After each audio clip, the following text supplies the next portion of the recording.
welcome to math class. We are going to continue on Math Makes Sense 9 textbook in Unit 2. Today we are covering Section 2.5, the second part of the exponent laws. So we're going to go ahead and get started with a couple examples. Sorry about that. We're going to start with page 81, and we're going to start with example A on page 81, down at the bottom there. So very quickly, we're going to show you the simple shortcut for what happens if you have an exponent that's also getting another exponent put onto it, or a power of a power situation. So we have negative 7 cubed, and they actually want us to square that whole thing.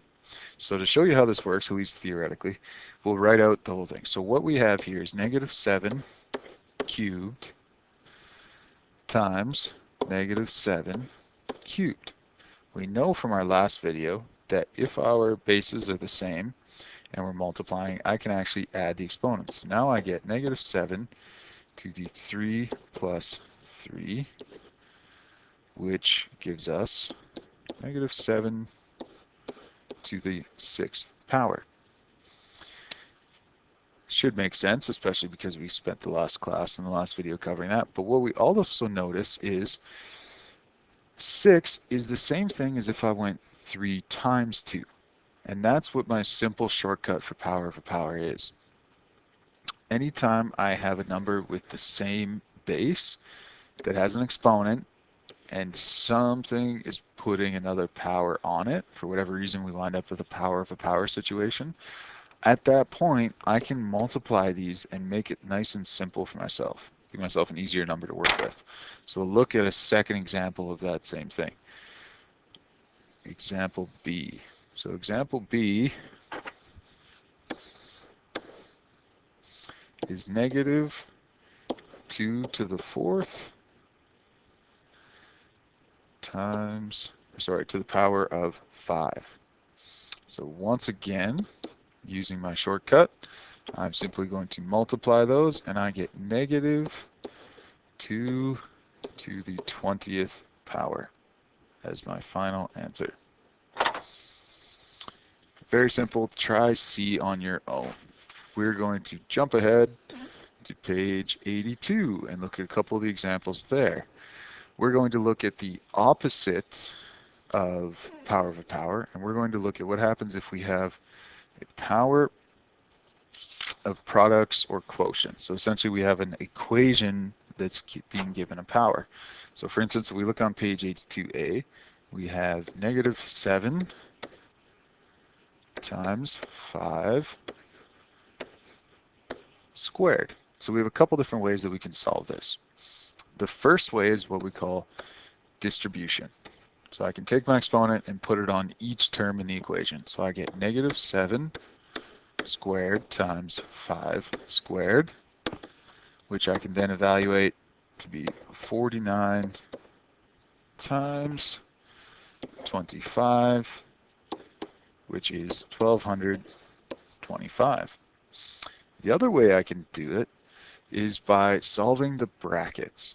So I get the same question. So instead of that, I'm going to go negative 7 times 5, which is going to give me negative, 4. It's going to give me negative 35 inside my brackets, which I'm then going to square, which gives us 1225. Either way, we can get to the right answer. But we need to understand that there's two different methods. Oh, that beeping is getting annoying today. We need to understand there's two different methods for solving these, and we can get to the answer either way. Even if, let me get that out of there, even if we're dividing. So if we look at example B, what I have there is 24 divided by negative 6, and all of that is to the 4th power. Once again, knowing that I've got a couple different ways I can solve this, I'm going to distribute the first time. 24 to the fourth, 6 to the fourth. So 24 to the fourth power. Sorry. So 24 to the fourth power, I'll save us a little bit of whiteboard room here, is 331,776 divided by negative 6 to the power 4, which gives us 1,296, which gives us an answer of 256. The second method for this one is to simply solve within the brackets. So we get 24 divided by negative 6, which actually gives us negative 4 to the fourth power, which if we type into our calculator, we find out equals 256. Both different methods to get to the same answer, but they're both correct. All right, moving on to our next example, we're going to be looking at page 83A. Oops, went a little too far there. So how does this work when we're dealing with order of operations? So looking at A, they've given us 3 squared times 3 cubed, all cubed. Oh, sorry, reading the wrong question. Minus, in brackets, 4 cubed times 4 squared to the squared, or sorry, also squared. So remember, we have to do these step by step, and we have to be keeping in mind our order of operations principles. So we're going to go ahead and do this one step by step, and we're going to simplify within the brackets first, because that's what we're told to do. So I'm going to use my shortcut.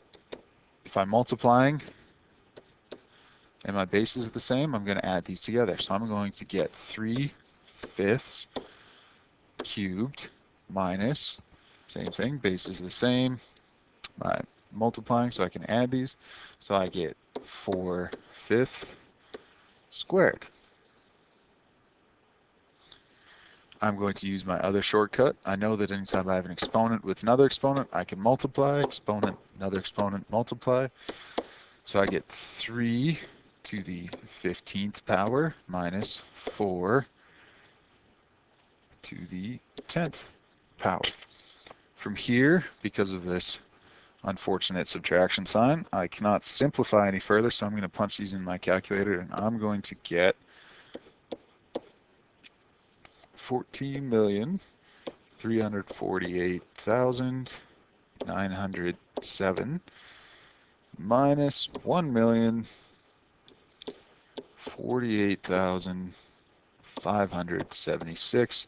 My final answer winds up becoming 13,300,331. Step by step by step by step. All we're doing is using the simple skills we've learned, and we're just applying them in a methodical process. None of this is out of your reach or ability. Just make sure you're taking your time and going step by step while you're working through these questions. See you in class.